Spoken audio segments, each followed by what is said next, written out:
Bonjour et bienvenue à une autre émission de Hétérogène. Dans la région de la MRC de l'Érable, il y a un magasin latino qui vend toutes sortes de produits latino-américains depuis 30 ans et qui, ironiquement, est géré par un Québécois. Ce magasin appelé Tabagie Bélanger, qui offre des services de transfert d'argent, d'information et même de traduction, était jusqu'à tout récemment le seul endroit où les immigrants du Mexique, de Colombie, du Guatemala et du Pérou, entre autres, devaient se connecter avec leurs traditions culinaires et leur ego. Cependant, en décembre dernier, la Colombienne Gloria Ariza a décidé d'ouvrir un autre magasin latino à Princeville, appelé Rincón Latino, à la demande de plusieurs latino-américains de la région. Aujourd'hui, nous allons faire le tour de ces deux magasins latinos. Nous commencerons par le magasin historique Tabagie Bélanger pour en apprendre davantage sur les liens intéressants entre un Québécois et des immigrants. Nous sommes en face de la Tabagie Bélanger au centre de Plessisville pour connaître un peu plus sur ce magasin où viennent beaucoup de latino-américains.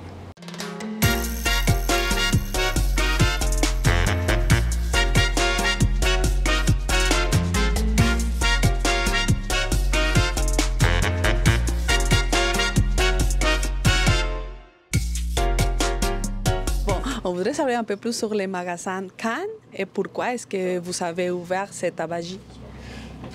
Quand et pourquoi? Oui. Quand j'ai ouvert il y a 32, 33 ans, ben, je ne l'ai même pas ouvert, je l'avais acheté, mais il n'y avait rien de latino ici. C'est avec les années, on avait quelques Mexicains qui étaient venus ici à la pépinière, la Samar, puis j'ai commencé à être ami avec eux autres, puis ils m'ont dit « Pourquoi tu ne vendrais pas des cartes d'appel? » J'ai commencé avec des cartes d'appel. Après ça, ils ont dit « Pourquoi tu ne vends pas des tortillas? » J'ai acheté des tortillas. Après ça, j'ai grossi de plus en plus dans les produits latinos. Puis on a commencé à faire des transferts d'argent au Mexique, Guatemala. Puis ça, c'est bien. C'est que tranquillement, on a grossi. Bon, et dans le processus, vous avez appris un peu l'espagnol. Comment ça a été la relation avec les latino-américains dans la tabagie? Bien, la relation est très bonne avec les Latinos parce que je dois dire que nous avons les meilleurs. S'ils auraient un casier judiciaire, si ça serait des bandits, ils ne pourraient pas venir au Canada officiellement. Donc, on a toujours les meilleurs Latinos ici. Ça fait que pour nous, la relation est très agréable. Elle est très bonne avec eux autres.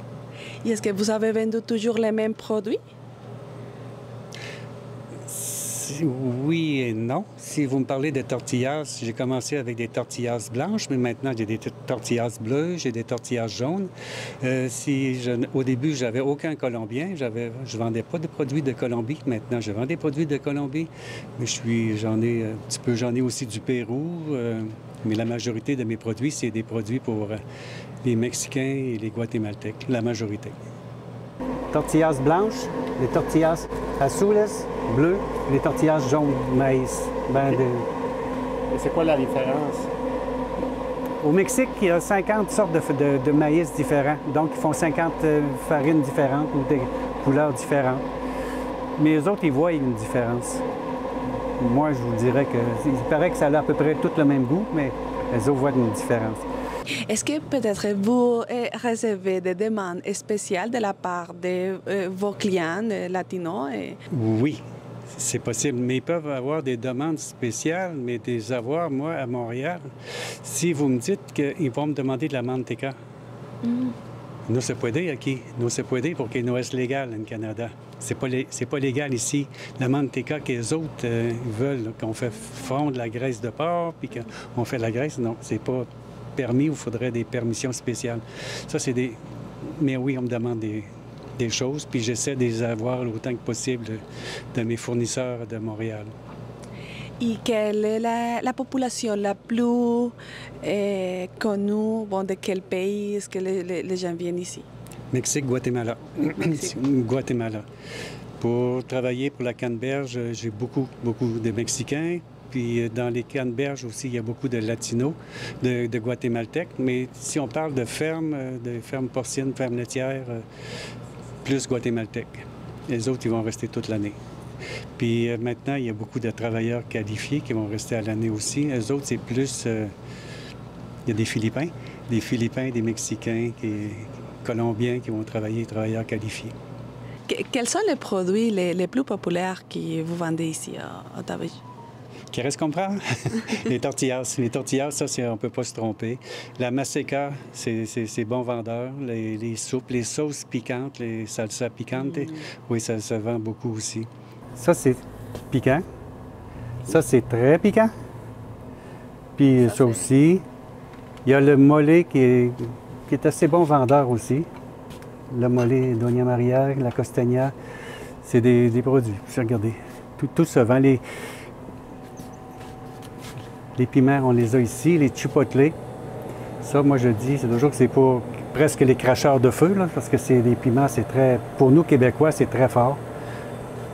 La costeña, la morena, c'est deux grosses compagnies du Mexique.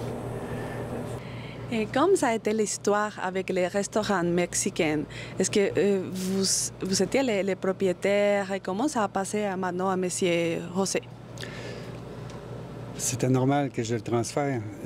Pour avoir le restaurant mexicain, je l'ai acheté d'un Mexicain, mais il fonctionnait pas fin, là, mais il fonctionnait pas à la manière québécoise. Donc, si c'est tranquille, on n'ouvre pas. Si y a du monde, on va ouvrir. Puis 2 semaines après, c'était fermé. Ça fait que pas d'heure régulière. Je voulais quelque chose. Si mon commerce fonctionne bien, c'est grâce aux Latinos, aux Mexicains. Puis, donc, je leur devais ça, d'avoir un restaurant. Puis, m'occuper de 2 commerces en même temps, c'est assez difficile. Donc, la rentabilité du restaurant n'était pas aussi forte parce que je ne pouvais pas m'en occuper autant. Je ne pouvais pas mettre autant d'énergie que je mets d'énergie du côté de la tabagie. Puis c'était une bonne chose. C'est un Mexicain, puis il travaille avec sa femme, puis ils sont en train de s'habituer à nos cultures, à nos règlements du Canada. C'est correct. Et qu'est-ce que vous pensez maintenant sur l'immigration? Est-ce que vous pensez que c'est important pour Plessisville et, oui, et pour le Québec? Je fais de l'argent avec eux, c'est normal que je vais vous dire que oui, mais on a besoin de travailleurs. Je vais vous dire, je fais venir un Cubain qui parle français, c'est un de mes amis aussi, là, pour travailler ici. Il parle français, anglais, espagnol, puis je pense, au moment, il parle pas russe aussi, puis pour nous aider, parce que la majorité de mes clients maintenant, c'est plus latino que québécois pour les produits. Puis les Québécois, mais ça va être la loterie, les cigarettes, puis un petit peu de revues. Puis les revues, c'est plus un bon marché. Mais le Québec a besoin de travailleurs étrangers. Mais on est dans un problème. On a besoin de travailleurs étrangers. On n'a pas de place pour les loger. Puis il faut leur donner des cours de français. Puis ça manque de... Mais oui, on a besoin. On a besoin de plus. Et est-ce que dans les besoins, vous avez aidé les immigrants latinos pour faire comme des traductions ou de donner des informations importantes pour eux? Au début, oui. J'en ai fait beaucoup. Maintenant, moins parce qu'ils ont plus de possibilités, là. Maintenant, il y a beaucoup plus de personnes, je dirais comme vous, qui vont parler français et espagnol, qui vont pouvoir, OK, me puedes ayudar, si necesito para mi permiso de conducir. Bien, il y en a qui vont les aider, là. Il y en a à Victoriaville, il y a le comité d'accueil international, il y en a plus. Mais je suis encore là. Je le dis en blague, là, mais après Dieu, c'est Lorenzo à qui. Ça, c'est majorité, c'est colombien. L'harina, ça, c'est colombien. Le café, je ne sais pas si c'est mexicain ou colombien. À quoi? Le café. Le café, c'est colombien. Aguila roja, c'est colombien. C'est colombien. Oui. Et est-ce que quelles sont les phrases plus suivantes que vous disiez en espagnol? Hola, buenos días. No sé. Ahora yo puedo hablar español. No es la perfección, pero los latinos entienden lo que yo quiero decir. C'est ça, non, je vais dire à peu près n'importe quoi. Si.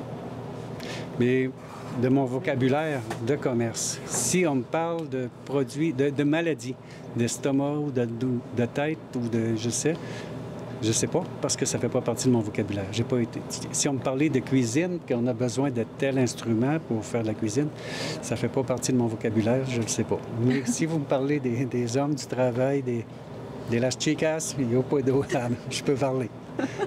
De las chicas. Et Inca Kola. Mais j'ai appris qu'il y a Inca Kola États-Unis, puis Inca Kola Pérou. Puis celui-là, je l'ai acheté. Je pensais que c'était la même chose. Puis ça, c'est Inca Kola fabriqué aux États-Unis. Les vrais Péruviens ne veulent pas boire ça. Ah, ils n'aiment pas. Oui, parce que c'est pas les mêmes Goût. saveurs, les mêmes goûts.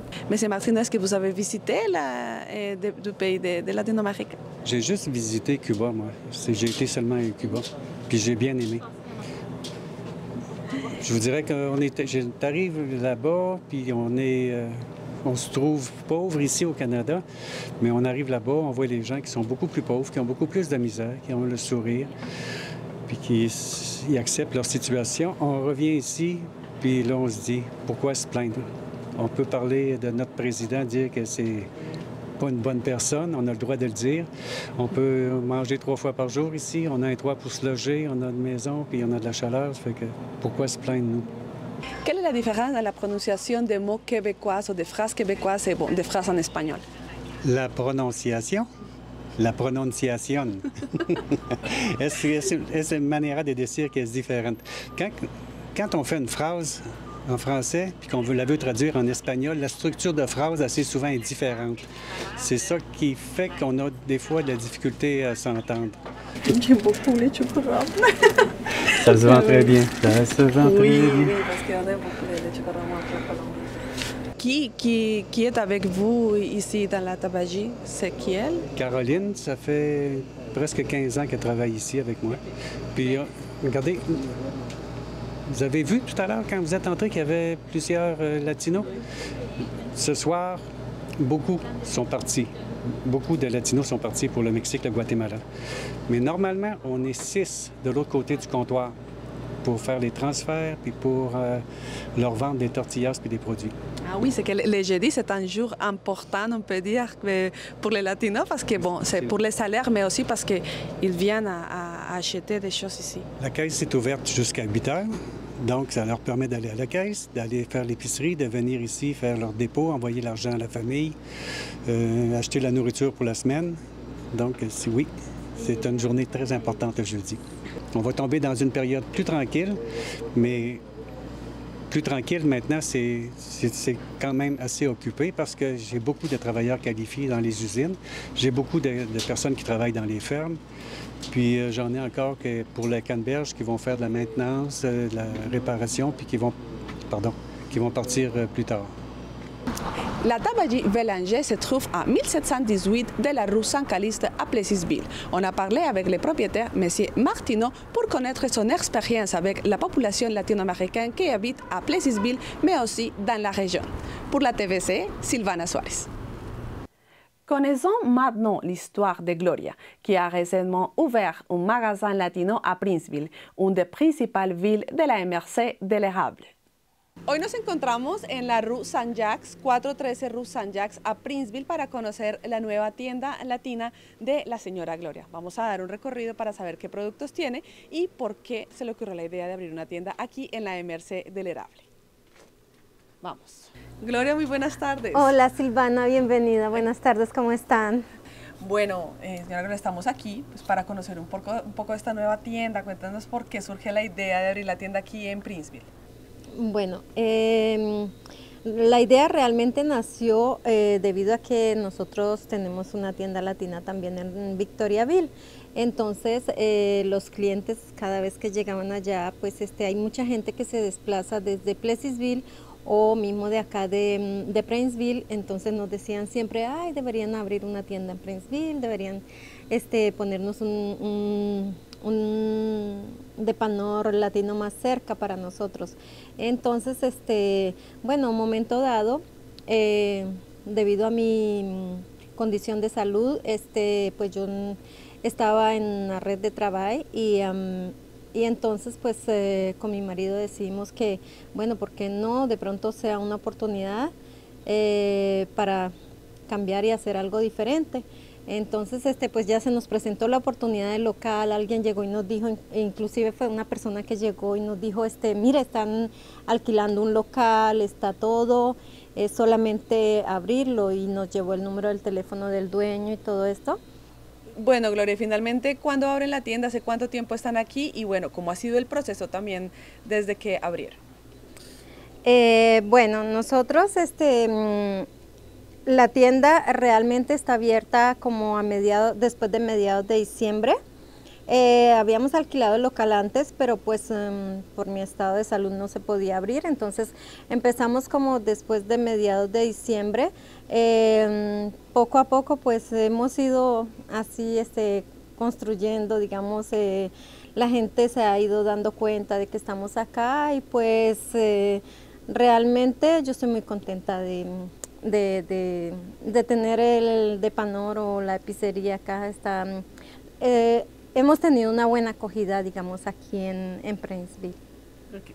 Bueno, vamos a hacer un pequeño recorrido y me gustaría que nos contaras pues cuáles son los productos que más vendes, qué productos vendes, para qué países, para las personas de qué países, y también, bueno, sí, cuáles son los más vendidos. Bueno, nosotros tenemos aquí realmente productos, como ustedes pueden ver, productos latinos. La mayor parte de productos son mexicanos, colombianos. Es que como México está tan cerca a Guatemala y entonces hay muchos guatemaltecos que vienen y compran los productos que son de México también. Okay. Entonces tenemos realmente, por ejemplo, esto, y mismo las personas de aquí de Quebec, mismo los quebecuas, ellos adoran todo lo que son salsas, todos estos productos. Salsas picantes. Salsas picantes, sí. Hay mucha gente quebecua que ama de verdad los productos picantes, entonces pues ahí tenemos, por ejemplo, estos productos de acá, esto viene de Colombia, este viene de Guatemala. Estos productos vienen de Guatemala también, ellos los utilizan, los guatemaltecos lo utilizan para hacer las tortillas, pero las tortillas mexicanas nosotros tenemos estas acá, que los mexicanos las compran ya hechas. Hay unos que prefieren hacer las tortillas. Mientras que los guatemaltecos, ellos compran el producto y ellos prefieren hacer sus tortillas ellos mismos. Y es que también, digamos, en cuanto a las tortillas, a la maseca, ¿eso también lo emplean los quebecuas o realmente son productos que solamente vienen a comprarlos? No, aquí vienen todo el mundo, ya hay mucha gente quebecua que saben que estamos aquí y les encanta venir a comprar las tortillas, ellos mismos se preparan ya sus tacos, se buscan sus recetas en internet, entonces es súper chévere porque uno se da realmente cuenta que también la cultura de acá, ellos adoran y dicen cuando vienen acá, sienten que están como en otro país, pues porque ven toda la cantidad de productos que tenemos, pues tenemos una gran variedad de productos acá realmente y todos son latinos, es muy poquito lo que tenemos de acá de Quebec. Pero también digamos que uno ve que ellos también sí. empiezan a probar con productos latinos para probar la sazón, la cocinada latina. Sí, realmente ellos se inventan sus recetas y les encantan. Hay mucha gente que ha venido acá y me dicen, ay, qué bueno tener un pizzería, un pequeño Depanor diferente a todo lo que tenemos acá. Sí, es muy agradable cuando la gente llega, la gente de aquí, de Quebec, que llegan y nos dicen eso, pues para uno es muy agradable escucharles que aman las culturas latinas y pues se siente uno como bien acogido, siente uno una acogida bien bonita, entonces es chévere. También yo veo que hay productos como de aseo que utilizamos en nuestros países, ¿no? Sí. ¿Cuál ha sido como, has notado de pronto la diferencia que hay con que hayan quebecos que también lo usen? Porque como que es importante vender este tipo de cosas también acá, es que es muy diferente a lo que venden en Quebec. Sí, pues realmente por lo menos a algunas personas de aquí de Quebec les encanta utilizar los jabones, para el cuerpo, digamos, de perfume. Porque pues son perfumes diferentes, son perfumes exóticos, entonces dicen que chévere, que huele muy rico, son diferentes a lo que uno encuentra acá en las pizzerías, ¿no? Entonces si utilizan por ejemplo, este jabón Sote es súper